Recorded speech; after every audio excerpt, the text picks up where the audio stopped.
영국의 그 문학가 중에서 C.S. 루이스라고 하는 그런 분이 계십니다. 순전한 기독교라는 책을 가져왔는데요. 이분은 문학가이고 뿐만 아니라 기독교 사상가입니다. 그런데 이분이 여러분이 잘 아는 나니아 연백이라고 하는 그런 그 책을 쓰신 분입니다. 물론 예상치 못한 기쁨, 예기치 못한 슬픔 이런 책도 쓰셨죠. 그런데 그 중에서 이 C.S. 루이스가 쓴 책, 순전한 기독교라고 하는 이 책을 썼는데 오늘 주보에 그분이 쓴 내용을 잠깐 언급했습니다. 이게 뭐라고 그랬냐면 이런 말하고 있습니다. 하나님 우리를 만드셨습니다. 하나님이 사람이 엔진을 처음 만들었듯이 인간을 처음 만드셨습니다. 차는 휘발유를 넣어야 달릴 수 있게 만들어졌기 때문에 다른 것을 넣으면 달릴 수가 없습니다. 하나님은 그분 자신을 넣어야 달릴 수 있도록 인간을 만드셨습니다. 스스로 우리의 영혼이 연소시킬 연료가 되시고 우리 영혼이 먹을 음식이 되신 것입니다. 다른 연료나 음식은 없습니다. 이렇게 말해주고 있습니다. 이것이 어떤 거냐면 우리 그리스도인들 사는 법칙이다라는 거죠. 우리 하나님께서는 우리에게 어떻게 살아야 되는가? 하나님을 먹고 마시므로, 다시 말해서 하나님의 말씀을 먹고 마시므로, 하나님과 동행함으로 우리가 살 수 있게 하셨다라는 것입니다. 제가 찾아보니까 이 책이 2개가 있더라고요. 그래서 제가 한 권을 누구한테 드리려고 하는데 이번에 환갑이 되시는 우리 주사님께 제가 드리겠습니다. 네. 이처럼 우리에게는 이런 영적인 법칙이 있습니다. 고대부터 내려오는, 초대교부터 내려오는 영적인 법칙이 있는데요. 영적인 법칙으로는 4+1이다 그렇게 이야기도 합니다. 첫 번째 영적인 법칙이 어떤 것이냐면 바로 부모 공경의 법칙이죠. 너희가 부모를 공경하라. 그리하면 네가 땅에서 장수하고 네가 잘 되리라, 형통하리라라고 하는 그런 법칙이 있습니다. 뿐만 아니라 두 번째 법칙은 어떤 것이냐면요, 바로 이런 법칙입니다. 비판하지 말라는 거죠. 네가 비판하는 그 비판을 받게 될 것이다 라고 말씀하고 있습니다. 그렇기 때문에 비판하면 또 다른 내가 그 비판을 받는다. 이것이 바로 영적인 법칙이다라는 것입니다.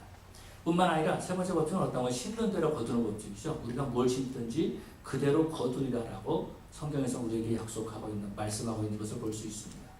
그 다음에 네 번째 법칙은 어떤 것이냐면 닮아가는 법칙이죠. 내가 판단하고 내가 비판할 때에 내가 결국은 그 사람을 닮아가게 된다라는 것입니다.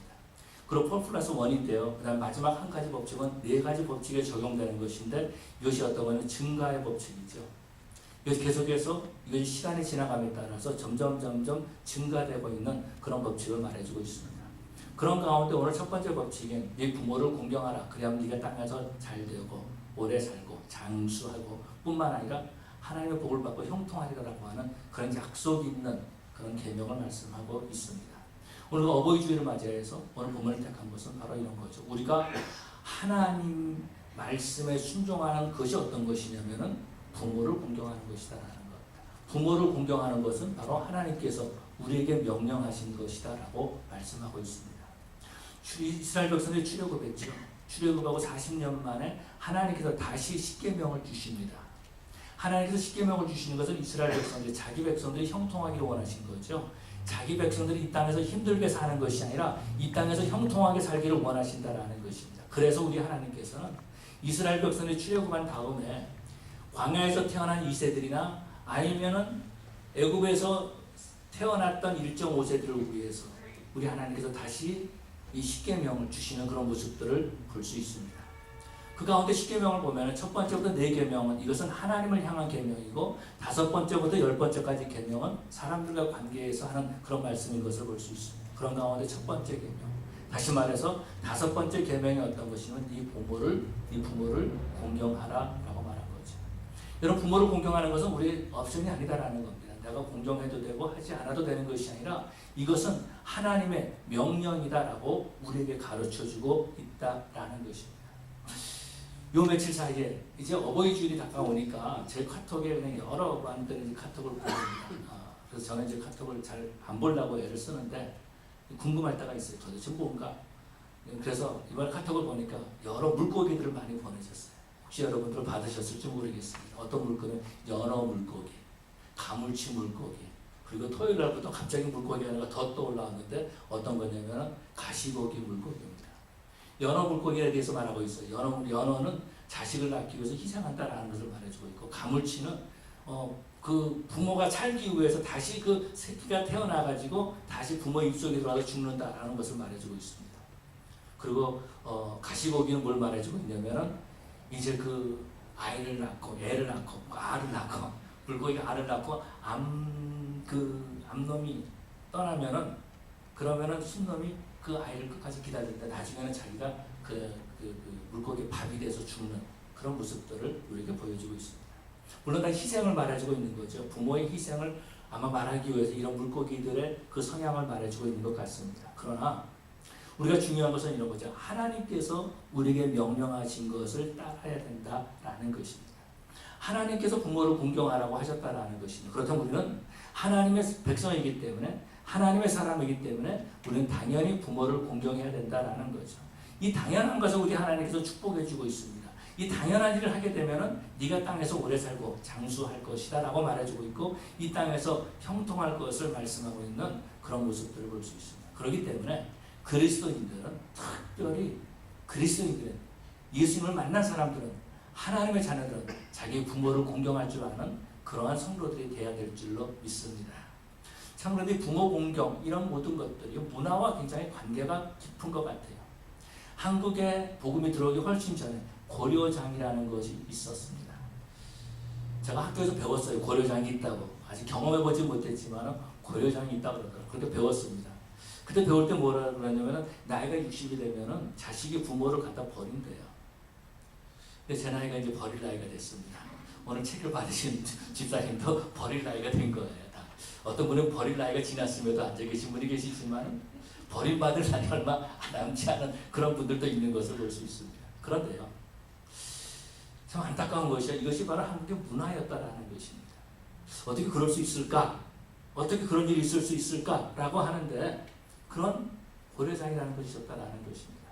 제가 그 몇 년 전에도 이 설교를 하면서, 어버이 주일날 설교를 하면서 이 예화를, 이 이야기를, 이 노래를 여러분에게 소개시켜 준 적이 있습니다. 장사익의 꽃구경이라고 하는 노래입니다. 혹시 여러분 아십니까? 장사익의 꽃구경. 이 그러면 또 이제 전문 사람들 빨리 찾아봐요. 또 카톡으로 셀폰으로 뭐가 있는가 찾아보는데, 장사익의 꽃구경이라고 하는 그런 노래가 있어요. 이번 노래를 부르는데 정말로 구성지게 잘 불러요. 그래서 제가 이번 주간에 사무실에 앉아가지고 이 장사익의 찬양을 들었던 것이 아니라 이 장사익의 꽃구경 이 노래를 이렇게 들었습니다. 이렇게 말해주고 있습니다. 노래를 부르는데, 어머니 꽃구경 가요. 제 등에 업혀서 꽃구경 가요. 세상이 온통 꽃핀 봄날, 어머니는 주아라고 아들 등에 업혔네. 마을 지나고 산길 지나고 산자락에 휴감겨 숲길이 짙어질자, 여구머니나 어머니는 그만 말을 잃더니 꽃구경 봄구경 눈 감아 버리더니 한 움큼씩 한 움큼씩 솔잎을 따서 가는 길 뒤에다 뿌리며 가네. 어머니 지금 뭐하나요? 솔잎을 뿌려서 뭐하나요? 아들아 아들아 내 아들아, 너 혼자 내려갈 일 걱정이구나. 길 잃고 헤맬까 걱정이구나.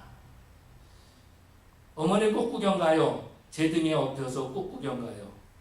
세상은 온통 꽃핀 봄날, 어머니는 주아라고 아들 등에 엎였네. 마을 지나고 산길 지나고 산자락에 휘감겨 숲길이 짙어지자, 외구머니나 어머니는 그만 말을 잃더니 꽃구경 봄구경 눈 감아 버리더니 한 움큼씩 한 움큼씩 솔잎을 따서 가는 길 뒤에다 뿌리며 가네. 어머니 지금 뭐하나요? 솔잎은 뿌려서 뭐하나요? 아들아 아들아 내 아들아, 너 혼자 내려갈 일 걱정이구나. 길 잃고 헤맬까 걱정이구나. 이 장사익의 노래인데요, 너무 마음에 와닿더라고요. 꽃구경 가요. 그래서 정말 저는 꽃구경 간다 하고 그런 생각을 했는데 너무나 마음이 아픈 그런 가사였습니다. 오늘 보면 부모는 있는데 자식에게 버림받은 부모들이 참 많이 있는 것을 볼 수 있습니다. 특별히 안타까운 것은 그리스도인의 부모들이 버림을 받았다면 얼마나 마음이 아프겠습니까? 여러분, 우리가 예수를 믿는다 그러는데, 그래서 그리스도인이 됐는데 우리가 그 부모를 버렸다면, 그 부모를 공경하지 않는다면 얼마나 우리 하나님이 마음이 아프시겠습니까? 성경에서는 말씀하고 있습니다. 부모를 공경하면 네가 형통하게 된다라고 말해주고 있습니다. 거꾸로 반대로 말한다면요, 우리가 부모를 공경하지 않는다면 형통하지 못한다라는 것입니다. 잘 되지 않는다라는 거예요. 힘들고 어려운 삶을 살게 된다라는 것입니다. 오래전 이야기입니다. 제가 양로원에 가서 예배를 인도한 일이 몇 번 있었습니다. 어느 날 양로원에 가서 예배를, 양로병원이라고 그러죠. 양로병원. 그곳에 가서 예배를 인도하는데, 예배를 다 끝나고 나는데 어떤 할머니가 저한테 와가지고 목사님 그러면서 손을 꼭 잡아주시는 거예요. 그러면서 저한테 종이를 하나 주십니다. 그 종이에는 뭐가 있었냐면은 전화번호가 하나 있었습니다. 요즘 손자가 전화를 안 받는다라는 겁니다. 전에는 손자가 전화를 받았는데 이제는 전화를 안 받는다라는 거예요. 여러분 다 아시죠? 양로병원 가면 대부분의 거기 계신 분들이 권사님들이고 장로님들이시고 또 목사님들도 계신다는 걸 아시죠? 아마 이분도 잘 모르겠어요. 권사님이실지 모르겠어요. 그렇다면 그 자손들은 분명히 신앙생활하는, 교회 다니는 그런 예수 믿는 사람들 거라는 겁니다. 그런데 손자가 연락이 안 된다고 저한테 전화번호를 주신 겁니다. 이미 그 자식들은 그 엄마를 찾아오지 않은 지 오래됐다라는 거예요. 그런데 그 손자마저 연락했는데 연락이 안 되는 거예요. 손자가 가끔 방문했는데 어느 날부터 오지 않으니까 이분이 손자에게 전화를 걸었던 거죠. 그런데 전화를 받지 않는 겁니다. 어른들이 그런 얘기를 합니다. 전화를 안 받습니다. 이런 얘기를 안 하고 전화를 받는데 미국 사람이 나왔어요. 그래서 다 끊어버렸다고. 보통 그럴 경우 있죠. 디스커넥트 됐을 때에. 근데 제가 전화를 걸었습니다. 디스커넥트 되어 있는 전화번호였습니다. 버림받은 부모가 되고 말았다라는 거죠. 연락이 되지 않는다라는 것입니다. 우리 하나님께서는요, 우리의 자녀들이, 저와 여러분들이 형통하기를 원하시는 하나님이신 줄로 믿습니다. 그래서 우리에게 형통의 길을 주기 위해서 우리에게 부모를 허락해 주셨다라는 거죠. 예수님의 보혈의 피로 구원받은 하나님의 자녀들이 이 땅에 살 때 형통하기 위해서 하나님께서 우리에게 부모를 주신 것입니다. 네 부모를 공경하라. 그리하면 네가 형통하리라 라고 말씀하고 있다라는 것입니다. 어느 부모가 그 자식이 힘들게 사는 것, 형통하지 않는 것을 원하는 부모가 어디 있겠습니까? 아무리 못 배운 부모라 할지라도, 아무리 무식한 부모라 할지라도 그 자식만큼은 잘 되기를 원하는 것이 부모의 마음이다라는 것입니다.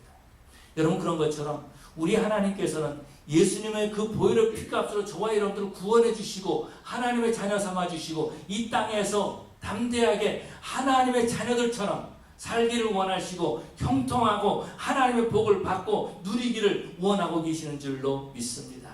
그래서 우리 하나님은요, 우리를 구원해 주실 뿐만 아니라 우리의 삶을 인도해 주시고 책임져 주시고 우리의 필요를 공급해 주시는 하나님이신 줄로 믿습니다. 오늘 우리가 성경 공부할 때에, 아침에 성경 공부할 때 기도에 대해서 말씀 나눴습니다.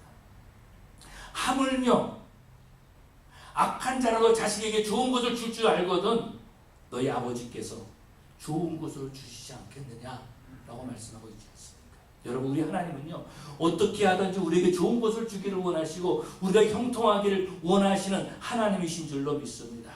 그래서 영적인 법칙을 주셨는데 그 법칙을 계명에다 주신 거예요. 십계명에다가 부모를 공경하라라고 한다라는 것입니다.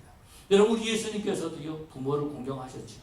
30이 될 때까지 목수일을 하셨던 그런 모습들을 보게 됩니다.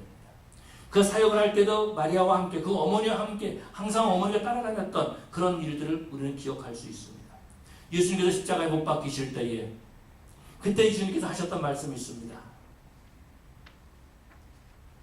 그 제자에게 내 어머니를 부탁한다라고 말하죠. 그러면서 어머니 아들입니다 이렇게 말했던 그런 모습을 기억합니다. 사람이 아프면은요, 아무것도 생각이 안 난다라는 거예요. 정말로 고통을 당하면은요, 정말 그 아픔 때문에 아무것도 생각이 안 난다라는 겁니다. 자식도 생각이 안 나고 아내도, 남편도 생각이 안 나고 부모도 생각이 안 난다라는 것이 너무 아프기 때문에. 그런데 예수님께서 십자가에서 고통을 당하시면서도 그 앞에 계시는 극한 상황에서 어머니를 섬기는, 어머니를 부탁하는 그런 모습들을 보게 되죠. 여러분, 우리 하나님께서는요, 우리가 형통한 삶을 살게 하기 위해서 부모님을 허락하신 줄로 믿습니다. 그래서 그 부모를 통해서요, 부모의 사랑을 받게 하셨다라는 것입니다. 부모의 사랑, 부모의 헌신을 저와 여러분은 경험한 사람들입니다. 부모는요, 그렇습니다. 부모는 자식이 잘 되기를 원해요. 그리고 뿐만 아니라 부모는요, 자식이 아프면 어때요? 어떤 마음을 갖습니까? 내가 차라리 아팠으면 좋겠다라고 하는 그런 마음을 갖는 것이 부모의 마음입니다. 혹시 여러분들 가운데서 여러분의 자녀가 아픈데 이놈의 자식 더 아파봐라, 그럴 부모 있습니까? 없다라는 거죠. 오히려 내가 아팠으면 좋겠다. 자식이 아플 때에 내가 아팠으면 좋겠다는 마음을 갖는다라는 것입니다. 우리는 그런 부모의 사랑을 받고 배웠다라는 거죠. 그것을 보고 자랐다라는 것입니다. 그래서 우리 하나님께서 말씀하시는 거예요. 그렇게 너를 사랑한 부모를 네가 공경하라라고 말씀하시는 겁니다. 너를 위해서 희생한 그 부모를 네가 공경하라라고 말씀하신다라는 거예요. 여러분, 이것이 어려운 일입니까? 그것이 어려운 일은 아니다라는 거죠. 어려운 일이 아님에도 불구하고 우리는 그 일을 하지 못할 때가 참으로 많이 있는 것을 보게 됩니다. 저 자신도요, 자라면서 보면은 부모님께 감사하기보다는 불평할 때가 참 많이 있었습니다. 어버이 주일날 이렇게 설교를 하고 나서도 또 부모님 만나서 또 불평할 때가 있었던 연약한 제 모습을 고백하지 않을 수 없습니다. 그런데요, 우리는 부모에게 감사하기보다는 불평을 더 자주 하죠. 부모를 찾아가지도 아니하고 부모님과 대화를 나누지도 못하는 그런 모습들을 볼 수 있습니다. 우리들은 그런 생각을 가질 때가 참 많이 있어요. 부모를 생각하기보다 내 자식만 귀하게 여길 때가 참 많이 있다라는 것입니다. 저도요, 목회를 한다고 하면서 저희 부모님을 자주 찾아뵈지 못했던 그런 제 모습입니다. 바쁘다는 핑계로 하지 못했다라는 거죠. 그런데 어느 날 아이들과 함께 이제 부모님, 어머님을 이제 방문하러 갔습니다. 가서 이제 같이 있다가 마지막 이제 나오면서 이제 아이들이 다 할머니에게 허그를 해줍니다. 그래서 안녕히 계세요 그러고 왔어요. 그런데 뒷좌석에 있던 아이가 그러는 겁니다. 아빠는 왜 할머니한테 허그 안 해? 그래서 순간 뭐라 그랬는데, 내가 어렸을 때 많이 했어. 니네 많은 나이 때 많이 했어. 그렇게 말했는데 자식에게 부모를 공경하는 모습을 보여주지 못하고 있었다라는 겁니다. 우리 아이들은 할머니 안녕히 계세요로 허그를 합니다. 그게 전하지 않았었거든요. 이것이 바로 우리들의 현실이고 우리의 모습이다라는 겁니다.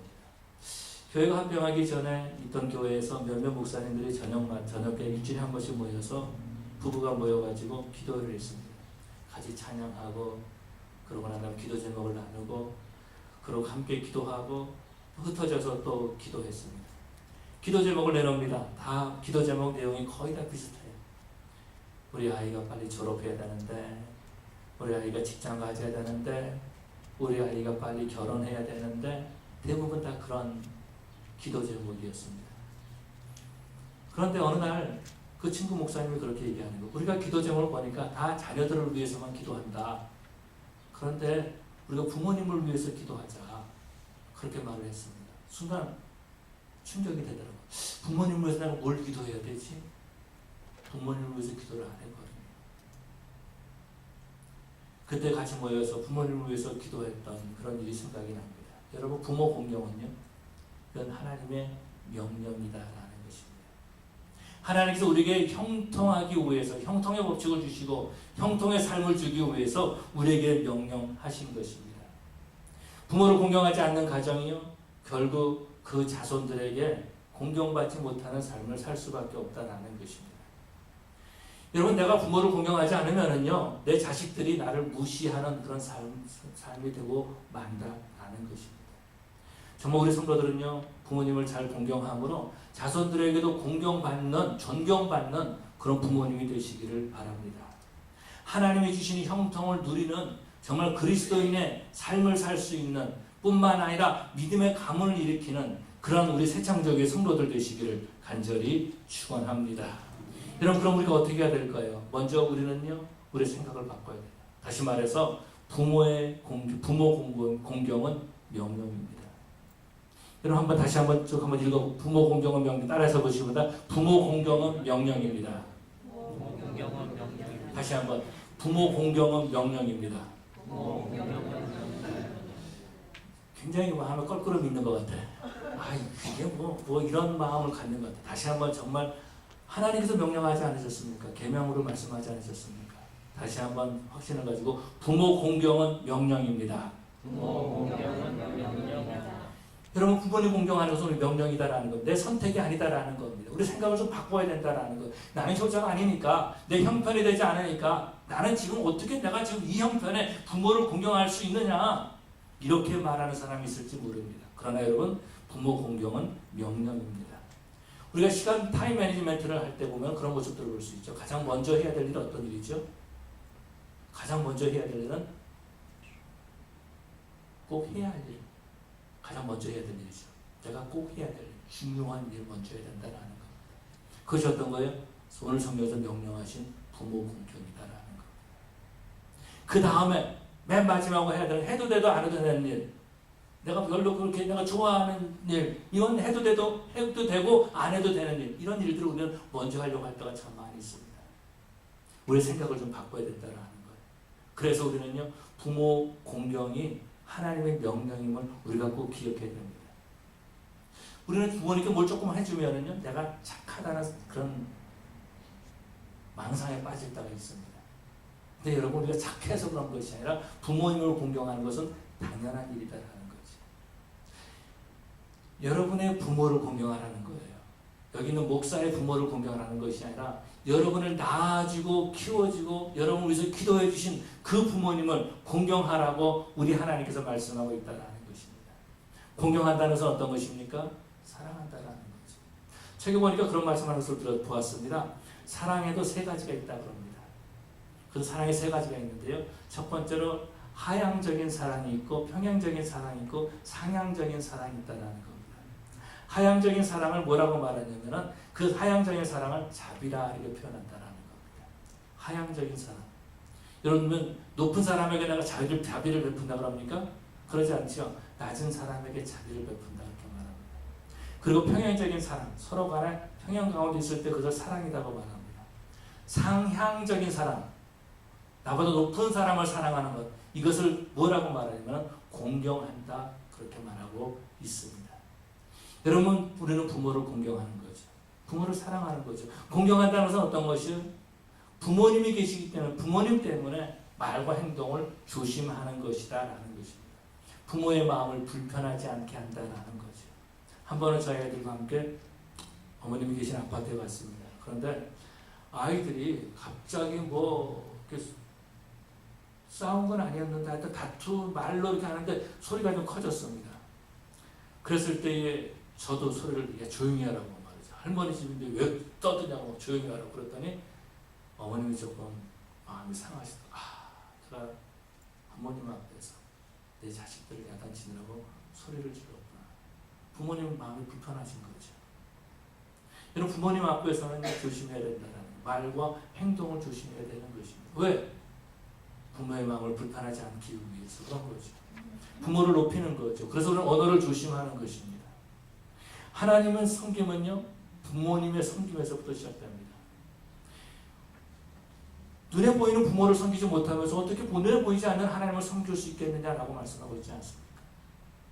그래서 우리 하나님을 섬기는 것은 어디서부터 배우냐면은 우리가 부모를 섬기는 데서부터 배운다라는 거죠. 그래서 우리 하나님께서는 그 아버지에게, 부모님께 뭘 주셨냐면 축복권을 주셨습니다. 자손들을 축복할 수 있도록 허락하셨다라는 것입니다. 그래서 하나님께서는 그 부모를 축복의 통로로 사용하신 것을 볼 수 있죠. 아브라함이 이삭을 축복했죠. 이삭이 야곱을 축복하지요. 야곱이 그 아들을 축복하는 그런 모습들을 볼 수 있습니다.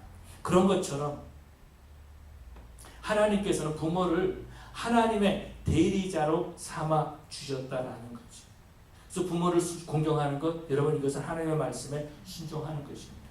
부모를 공경하는 것, 이것이 바로 신앙생활이다라고 우리에게 가르쳐주고 있습니다. 뉴욕에서 있었던 일입니다.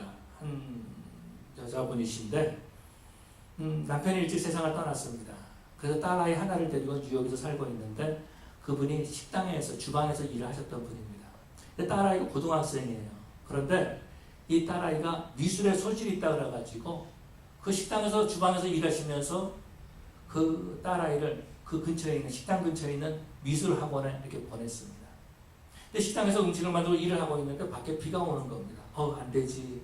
내 딸이 비 맞으면 안 되지. 마침 그래서 우산을 2개를 가지고 하나를 쓰고 하나는 딸을 위해서 그 우산을 가지고 이제 갔습니다. 아마 학원이 끝나는 그런 시간이었던 것 같습니다. 그 건너편에 이제 미술학원이 있는데 2층이 있는데 기다리고 있었습니다. 그런데 때마침 창문을 열면서 밖을 내다보는데 딸아이입니다. 얼굴을 보고 엄마 손을 드는 겁니다. 그래서 이분도 딸아이 손을 흔들었습니다. 다른 아이들이 다 내려와서 갔습니다. 딸아이가 내려오질 않는 거예요. 분명히 저를 보고 손을 흔들었는데 내려오지 않는 거예요. 순간 이 어머니가 생각한 거죠. 내가 옷이라도 바꿔 입고 올 걸. 내가 창피해가지고 딸아이가 못 내려오나 보다. 이런 마음을 가지고 다시 그냥 가지고 왔던 우산을 가지고 식당으로 다시 돌아갔습니다. 그러고 얼마 동안 서먹서먹 해가지고 딸하고 이야기를 못한 거예요. 너 왜 그랬니? 왜 내려오지 않았니? 이런 말을 못한 겁니다. 딸아이도 엄마 왜 그냥 갔어요? 이런 말 하지 못했다라는 것입니다. 근데 한 달 정도 지났습니다. 한 달 정도 지났는데 그 학원에서 연락이 왔습니다. 따님이 이번에 우리 학원에서 하는 그 경시대회에서 특상을 받았습니다. 최우수 특상을 받았습니다. 그래서 이제 전시대에 있는 그 미술학원에 전시되어 있는 그림, 전시되어 있는 그 그림들을 이제 보러 갔습니다. 그 특상, 가장 좋은 자리에 이제 그 딸아이의 그림이 있었습니다. 그 딸아이의 그림이 뭘 그렸냐면은 우산을 들고 있는 한 여인의 그림이었습니다. 엄마의 그림이죠. 순간 자기를 데리러 왔던, 우산을 가지고 왔던 엄마의 모습을 보고 스케치를 한 겁니다. 그걸 마감을 하면서 늦었던 거예요. 그러고서 그 제목에 뭐라고 되어 있냐면 세상에서 가장 아름다운 모습. 그 제목이 그겁니다. 그 딸아이를 기다리는, 그 비 맞을까 봐서 우산 하나 들고 가서 딸아이를 기다리고 있는 그 엄마의 모습. 이것이 딸아이에게 비춰졌을 때에 세상에서 가장 아름다운 모습이었다라는 것입니다. 여러분, 우리는 부모님을 공경해야 되는 거죠. 부모님의 마음을 편안하게 해야 된다라는 것입니다. 부모님이 아무리 무식하다 할지라도, 부모님이 아무리 못 배웠다 할지라도, 부모님이 아무리 힘이 없다 할지라도 우리 공경의 대상이지 무시의 대상은 절대로 아니다라는 것입니다. 형통의 법칙을 모르는 사람은 자신의 부모에게 소리를 지릅니다. 야단을 칩니다. 그런데 놀라운 것은 어느 부모치고 자식이 소리를 지르고 야단을 치면요 가만히 있어요. 너 왜 그래? 그렇게 말하지 않는다라는 것입니다. 그것이 바로 부모다라는 것. 이런 부모를 공경할 때에 하나님이 우리에게 주신 영적인 법칙, 형통을 누리게 될 줄로 믿습니다. 그렇기 때문에 부모 공경은요, 이것은 특권이다라는 거죠. 특별히 하나님의 자녀들에게 주신 특권이다라는 겁니다. 부모를 공경할 수 있는 것, 내 부모를 공경하는 것, 다른 사람이 할 수 있는 것이 아니라 나만이 할 수 있는 일이다라는 것입니다. 하나님께서 내가 부모를 공경하면 하나님이 나를 장수하게 하십니다. 내가 내 부모를 공경하면 하나님이 내 삶을 형통하게 하시겠다라고 말씀하고 있는 것입니다. 부모는요, 자식이 형통하라고 많은 희생을 하는 것을 볼 수 있습니다. 우리가 그런 모습을 보고 자라고 그런 사랑을 배워왔습니다. 상당히 많은 이민자들을 보게 되면은 이민 올 때에 어떻습니까? 부모님이 살아계셨습니까? 대부분의 상당히 많으신 분들은 부모님이 한국에 살아계시는데 이민 올 때가 많이 있습니다. 그러면은 형제들에게 부모님을 부탁을 하죠. 그러고 난 다음에 미국에서 열심히 살아갑니다. 가끔 전화하고 어머니, 아버지 잘 지내세요? 라고 말합니다. 그러다가 형제들에게서 전화가 올 때가 있습니다. 야, 엄마가 아프다. 아빠가 아프다. 그럼 어떻게 합니까? 한국에 갈 만한 형편이 안 되는 거예요. 그러니까 어떻게 해요? 그냥 돈 몇백 불 보내드리는 거예요. 내가 들어갈 형편이 못 됩니다. 다 그러고 지내지 않습니까? 그러고서는 내가 할 일을 했다라고 잊어버릴 때가 있다라는 겁니다. 우리는 그런 모습이 있습니다. 이번에도 친구 목사님이 한국을 다녀왔어요. 이유는 뭐냐면은 어머님이 편찮으셔서 한국 다녀온다고. 어머님 나이가 92세인가 되셨는데 그렇게 말하는 겁니다. 살아계실 때 찾아뵈야지. 부모님이 돌아가셨다 그래도 여기서 비행기표 끊고 간다 그런들 장례식 참석하기도 힘들다라는 겁니다.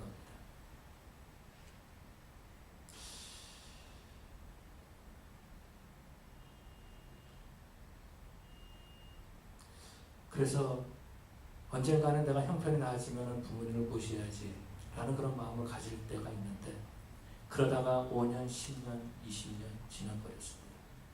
부모님이 비행기 타시기에 연약한, 너무 나이 드셔가지고 비행기를 타실 만한 건강을 가지지 못하신 그런 부모님도 있는 것을 보게 됩니다. 우리 자녀들은요, 할머니, 할아버지가 누군지 모르고 자라는 보고 누군지 모르고 자라는 자녀들이 있습니다. 다시 말해서 부모님이 어떻게 할아버지, 할머니를 공경하는지 모르고 자라는 아이들이 있다는 것입니다. 그럼 결국 뭐예요? 우리가 우리 자녀들이 형통하는 길을 막고 있다라는 것입니다. 여러분, 우리의 특권을 다른 사람에게 줄 필요가 없습니다. 우리에게 주어진 특권은요, 빨리 누려야 되는 겁니다. 시간이 지나갈수록 그 특권의 기회는 사라지고 만다라는 거죠. 가끔 저희 어머니 모시고 제가 이제 나갈 때가 있습니다. 나가서 물어봐요. 야, 관중아, 여기가 어디냐? 아, 여기요? 여기 어디입니다. 라고 팔로스버디 있습니다. 이렇게 얘기를 가르쳐 줍니다. 또 여기 어디냐? 아, 여기 레드언더 비치입니다.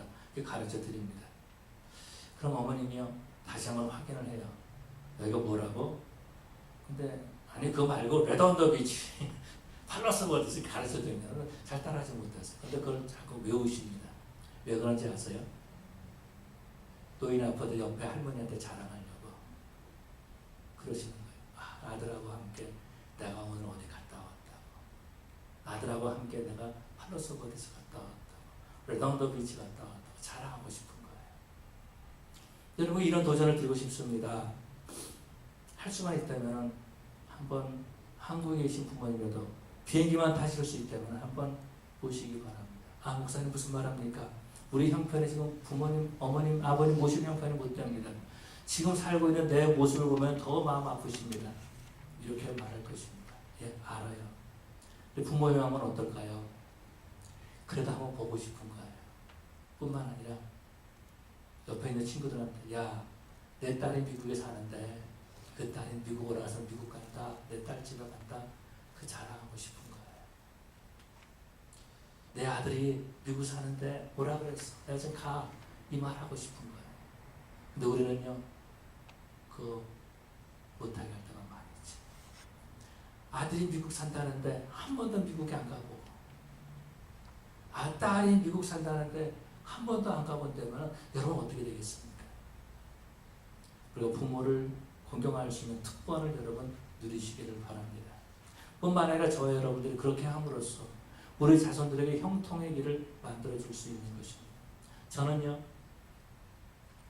결혼해서 애를 낳으면 내가 아버지가 되는 줄 생각했어요. 결혼하기 전에 남편이 뭔지 아버지가 뭔지 모르고 그러고 결혼했습니다. 그러고 애를 낳았습니다. 그러다 보니까 우리 자녀들에게 많은 상처를 줬어요. 힘들게 했습니다. 어렵게 했습니다. 정말 크리스찬 부모로서 내가 뭘 해야 되는지, 아버지로서 뭘 해야 되는지 알지 못하고 있었다는 겁니다. 그래서 어느 날 아이들한테 그렇게 물어봤습니다. 얘들아, 내가 아빠가 니네들한테 상처를 많이 줬지. 니들 힘들게 많이 해줬지. 그랬더니 아이들이 Yeah, of course. Why not? You're a bad father. 뭐 그렇게까지 말 안 했지만 많은 상처를 줬어요. 어렸을 때야 말은 이건 사랑의 매야. 맞아. 사랑하기 때문에 때리는 거야. 아, 주여. 그런 너무 마음이 아픈 거예요. 그래서 애들한테 미안하다. 아빠 용서해 줄 수 있니? 그랬더니 막내 아들은 오케이, I'll give you 용서. 그리고 큰애는 이제 알아듣고 아빠, I can forgive you. 여러분 우리 자손들한테, 우리 자녀들한테 얼마나 나쁜 짓 많이 했습니까? 얼마나 많은 상처를 줬습니까?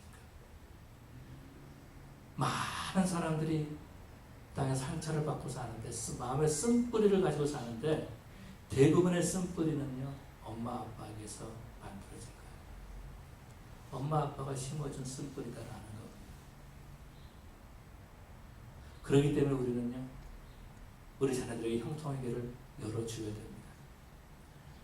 우리 하나님께서는 예수님의 보혈의 피로 구원받은 저와 여러분들이 형통하기를 원해서 그래서 우리 하나님께서는 부모를 공경하라 라고 말씀하신 거죠. 우리 하나님 우리가 형통하기를 원하고 계십니다. 우리가 이 땅에서 잘 되기를 원하고 계신다라는 거예요. 우리가 부모를 공경할 때에 하나님이 주신 땅에서 오래 살고 잘 된다라는 겁니다. 부모를 공경하지 않으면요 하나님이 주신 땅이라 할지라도 그곳에서 오래 살지 못하고 잘 되지 못한다라는 것입니다. 그렇기 때문에 하나님께서 우리에게 주신 법칙을 잘 사용할 줄 알아야 돼요. 그것이 어떤 게 부모를 공경하는 법칙이다라는 것입니다. 내가 잘못하면은요 우리 자녀들에게 형통의 복을 막고 있다라는 겁니다. 그래서 우리들은요 공경할 만한 부모가 되어야 됩니다. 자식이 봤을 때에도 남이 봤을 때 저 사람은 무시당할 만해 그런 부모가 되어서는 안 된다라는 것입니다. 성경에서 말하는 부모의 모습을 배워야 되는 거예요. 그것이 어떤 겁니까? 기도하는 부모가 되어야 됩니다. 여러분 기도하는 부모를 둔 자녀는요 행복한 자녀들입니다. 어딜 가든지 형통할 수 있습니다. 우리가 잘 아는 것처럼 어거스틴 얼마나 방탕한 생활을 했습니까? 그런데 모니카의 어머니의 기도로 그가 돌아오고 회심했다는 모습을 볼 수 있습니다. 뿐만 아니라 성경에 나오는 한나 얼마나 사무엘을 위해서 기도했겠습니까? 그래서 사무엘은 첫 번째 선지자요 제사장 직분을 감당했고 사사로서 왕과 같은 일을 했습니다. 예수님의 사역 같은 일을 사무엘이 했던 그런 모습들을 보게 되죠. 우리 성도들 가운데 딸아이가 하나 있는데 그 딸아이가 워싱턴으로 가게 됐습니다. 그래서 워싱턴에 있는 그 친구 목사님 교회 나가라고 소개를 해줬습니다. 그러니까 꼭 전화 걸어라. 그 목사님께도 우리 교회 교인의 딸이 그곳에 가니까 목사님 잘 부탁합니다. 서로 만났답니다. 근데 그 목사님이 저를 아시는 분이거든요. 같이 공부했던 분이신데 야 이상하다. 김관정 목사, 내가 아는 김관정 목사는 누구를 소개할 만한 사람이 아닌데 어떻게 너를 소개할 수 있겠느냐? 참 이상하다. 그래서 물어봤답니다. 혹시 네 부모님이 교회에서 장로님이시니 큰 일을 많이 하시니 교회 일을 많이 하시니 이렇게 많이 물어봤답니다. 그랬더니 그 아이가 아니에요. 저희 부모님이 교회에서 일을 많이 하는지 잘 모르는데 우리 엄마는 기도하는 사람이에요. 그렇게 말했다라는 겁니다. 왜 그 딸아이한테 김 목사가 그럴 사람이 아닌데 이렇게 말했는지 모르겠어요. 참 좀 섭섭하지만 그런데 그 딸아이는 그렇게 말한 거예요. 우리 엄마는 기도하는 사람이에요. 여러분 다른 것은 모르는데 정말 우리들의 자녀를 위해서 기도하는 부모가 되어야 될 줄로 믿습니다. 그것이 어떤 겁니까? 신앙을 유산으로 남기는 거죠. 그것이 어떤 것입니까? 우리는 자녀들을 가르쳐줘야 돼요. 다시 말해서 부모를 공경할 수 있는 기회를 마련해 줘야 된다는 것입니다. 내가 부모를 공경하는 모습을 보고 자녀들은 부모를 배웁니다. 말로 배우는 것이 아니라 그 모습을 보고 배운다는 거죠. 그 부모가 자기 부모가 조부모를 공경하는 모습을 보고 배운 자녀들은요 그 부모를 공경하지 않을 수 없는 거죠.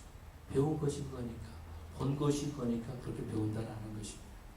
마지막으로 저는 그런 생각을 가져봅니다. 오래전 일입니다. 어떤 연세 드신 분이 저희 교회를 나오셨습니다. 집사님이신데요. 오랫동안 교회를 나오셨습니다.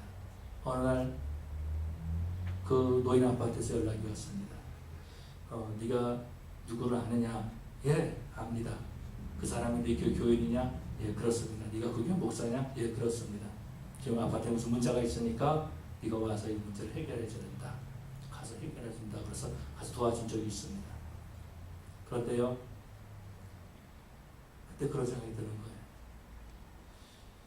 내가 그 집사님을 아는데 그분의 자녀들을 전혀 모르고 있다는 거예요. 연락처를 모르는 거예요.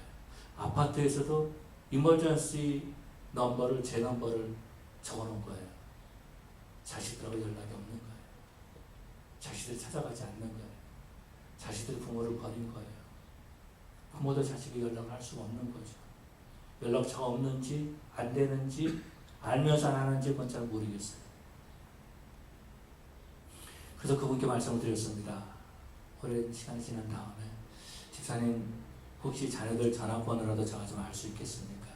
연사가 드셨는데 혹시 무슨 일 있으면은 그래도 연락을 해야 되지 않겠습니까? 아, 목사님 제가 때가 되면 드리겠습니다. 지금은 아닙니다. 그런 말씀을 하시는 거예요. 그러다가 교회를 떠나셨습니다. 다른 교회를 가셨을 것 같아요. 여러분, 우리 자녀들 많이 있습니다. 그래도 우리 교회 안 나오는 자녀들도 많이 있어요. 저는 그런 생각을 가져봅니다. 우리 자녀들의, 성도들의 자녀들을 모르는 목사가 어떻게 될까? 혹시 여러분들 가정에서 무슨 일이 생겼을 때에, 혹시 건강에 문제가 있을 때에, 누구 자녀들이라고 그러는데 내가 모르는 사람이면 어떻게 될까? 연드신 분 중에서 혹시 죄송한 말이지만은 건강에 문제가 생겨서, 생명에 문제가 생겨서 무슨 일이 생겼을 때에 그 자손들에게 연락을 하지 못하면 어떻게 될까? 그런 안타까운 마음을 갖습니다. 그래서 여러분께 이런 그 말씀을 부탁을 드리고 싶어요. 한 번 정도는 우리 교회 와서 이 엄마가 예배하는 곳이다. 이 아빠가 예배하는 곳이다. 이 엄마 아빠한테 영적인 말씀을 공급해 주는 목사님이다. 라고 이렇게 소개라도 한번 했으면 좋을 것 같아요. 한 번은 그런 일이 있었습니다. 어떤 분이 교회를 안 나오셨어요. 왜 안 나오셨습니까? 손님이 와서 못 나왔습니다. 그래도요, 목사님, 어디 가서 예배는 드렸습니다.